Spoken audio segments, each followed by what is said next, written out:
Assalamualaikum warahmatullahi wabarakatuh. Baiklah anak-anak, kita lanjut pembelajaran selanjutnya masih dengan subtema 4, pembelajaran 4, 5, dan 6 ya untuk hari ini ya. Nah, kalian baca teks halaman 160 ya. Nah, pada halaman 160 ini ada teks yang berjudul Upacara Hari Kemerdekaan. Kita baca, lalu ada kata-kata yang belum kalian ketahui artinya, silahkan digarisbawahi terlebih dahulu ya. Nanti bisa ditanyakan sama ibu ataupun sama mama di rumah ya. Nah, teksnya kita baca ya. Upacara berlangsung dengan hikmat. Nah, sudah tahu belum arti hikmat itu apa? Kalau belum tahu digarisbawahi ya. Nah, hikmat itu artinya adalah khusyuk. Ya, jadi waktu upacara tidak boleh main-main, kita harus khusyuk. Maksudnya itu kita harus fokus pada saat upacara tersebut, tidak boleh ngobrol, tidak boleh sambil main-main ya. Upacara diikuti oleh seluruh siswa dan guru. Pembina upacara memberikan beberapa pengarahan, salah satunya berpesan agar siswa terus rajin belajar sebagai bentuk perjuangan siswa untuk negara.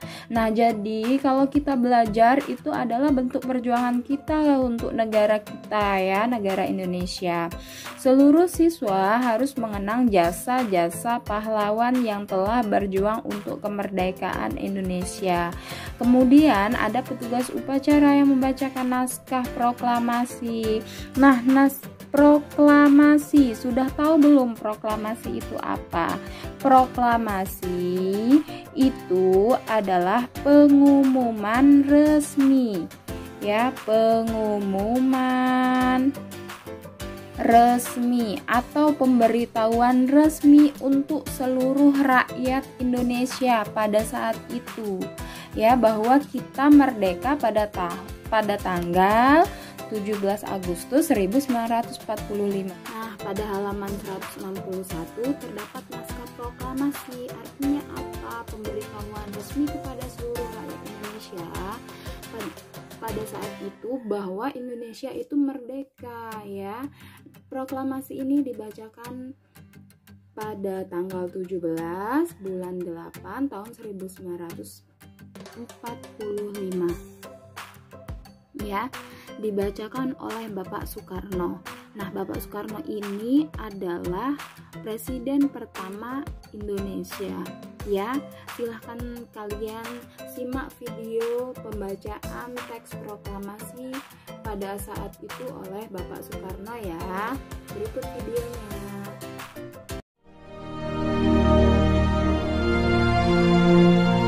Proklamasi.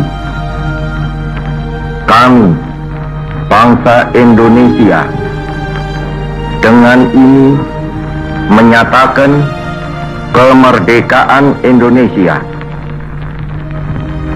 Hal-hal yang mengenai pemindahan kekuasaan dan lain-lain diselenggarakan dengan cara saksama dan dalam tempo yang sesingkat-singkatnya.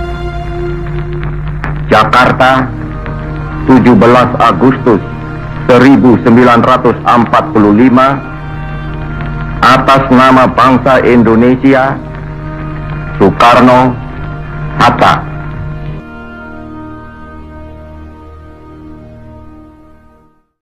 Nah, kalian sudah mendengarkan video, sudah menonton video pembacaan teks proklamasi.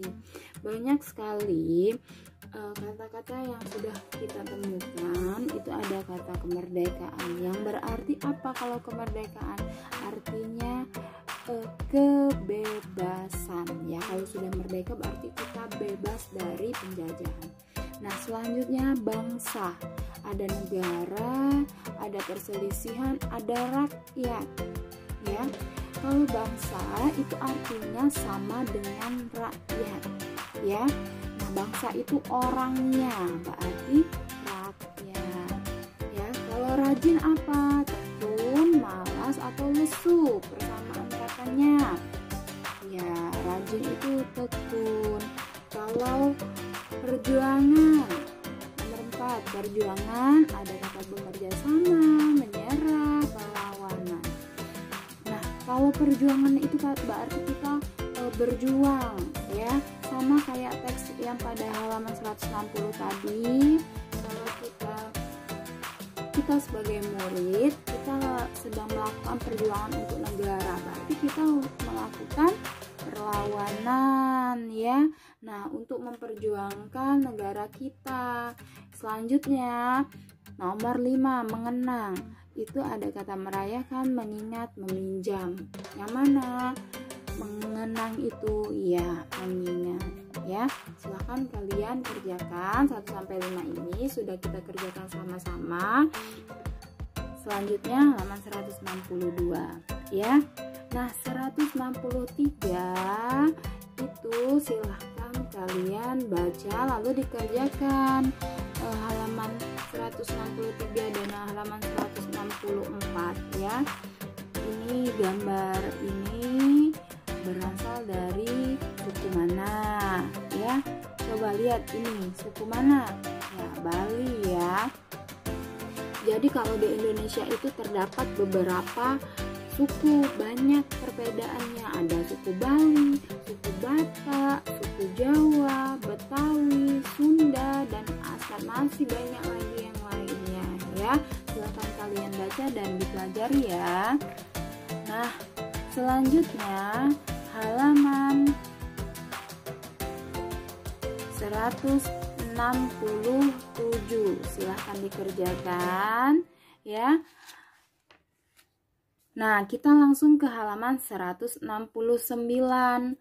Nah, ini anak-anak sedang bermain apa di rumah nenek? Mereka berkunjung ke rumah nenek. Lalu mereka sedang bermain. Ya, namanya ini permainan pati lele. Jadi pati lele itu ada 2 kayu, ya. Nah, silakan kalian baca teksnya di halaman 169 ini, ya. Nah, cerita berdasarkan gambar. Coba cerita berdasarkan gambar. Yang pertama ini ceritanya apa? Ya, keluarga Ratna sedang berkunjung ke rumah nenek. Mereka bermain ke rumah nenek pada saat hari libur. Mereka sangat senang berkumpul bersama nenek, ya. Buatlah cerita sesuai dengan gambar, ya. Tidak perlu panjang-panjang ceritanya, hanya cerita sederhana saja. Nah, sekarang kita mengenal keluarganya Ratna, ya. Keluarganya Ratna. Mengenal keluarganya Ratna, ini ada gambar kakek nenek, ya. Ini kakek dan neneknya Ratna. Kakek dan neneknya Ratna itu termasuk orang apa? Orang dewasa, ya. Dewasa. Lalu ayah dan ibunya Ratna itu dewasa, ya. Kalau kalian nyebutnya sering tua. Tua itu bahasa Indonesianya adalah dewasa. Nah, ada paman dan bibinya. Karena mereka sedang berkunjung ke rumah nenek, mereka ketemu nenek, ketemu kakek, dan ketemu paman dan bibi. Paman dan bibinya Ratna juga termasuk orang yang sudah dewasa, ya. Nah, ini ada Galih. Galih ini termasuk ke remaja, bukan dewasa, ya, remaja. Jadi Galih termasuk ke remaja. Kalau Ratna kan masih kecil, berarti termasuk ke anak-anak. Bayu dan Dita termasuk remaja. Jadi dewasa, remaja, anak-anak ini ditentukan oleh usia. Usia itu apa? Umur, ya. Berikut penjelasannya. Secara umum, perbedaan usia itu dikelompokkan menjadi 3. Jadi ada usia 0 sampai 12 tahun itu termasuk anak-anak. Berarti anak-anak termasuk ke kategori anak-anak ya. 13 sampai 17 tahun itu remaja. 18 tahun ke atas itu dewasa. Itu orang tua kita 18 tahun ke atas ya. Berarti dewasa. Selanjutnya halaman 176. Ya, ada teks yang berjudul Menyantuni Anak Yatim Piatu. Ya, kita baca ya. Ratna dan keluarga berkunjung ke panti asuhan di desa nenek. Di panti asuhan ada anak yatim, ada anak piatu dan juga anak piatu. Ya, Ratna memberikan sumbangan untuk anak panti asuhan. Di panti asuhan ada teman Ratna bernama Nilam. Nilam adalah seorang anak yatim. Ratna suka bermain dengan Nilam. Nilam anak yang baik, pandai dan rajin. Nah, ini adalah termasuk kegiatan sosial ya, menyantuni anak yatim piatu, lalu menolong korban bencana alam, itu juga termasuk kegiatan sosial. Lalu kita memberikan sumbangan untuk teman kita yang sedang berduka, itu juga termasuk kegiatan sosial ya. Nah, berarti kita juga peduli ya dengan keadaan lingkungan sekitar kita. Peduli itu apa? Berarti kita itu peduli itu seperti perhatian, seperti itu ya. Nah, kayak ini kan Ratna dan keluarganya ke panti asuhan. Di dalam panti asuhan tersebut ada Nilam temannya Ratna. Berarti Ratna peduli terhadap Nilam dan teman-teman Nilam yang ada di panti asuhan. Seperti itu ya. Halaman 177, silahkan dibuat kalimat berdasarkan kata-kata yang sudah disediakan di nomor 1 sampai nomor 5. Nah, selanjutnya halaman 179. 179 ini ada prakarya membuat celengan kardus, tapi tidak dibuat terlebih dahulu ya. Nah, bahannya itu ada kardus bekas. Jadi kardus bekas itu bisa kita gunakan untuk membuat celengan, bisa kita olah kembali. Selain kardus bekas, bahan benda yang sudah bekas kita gunakan untuk prakarya itu sangat banyak ya. Ada kemarin di halaman 152 ada sedotan ya. Nah, ini cara membuatnya. Lalu halaman 184 silahkan dikerjakan sampai halaman 185 yang disetor ya.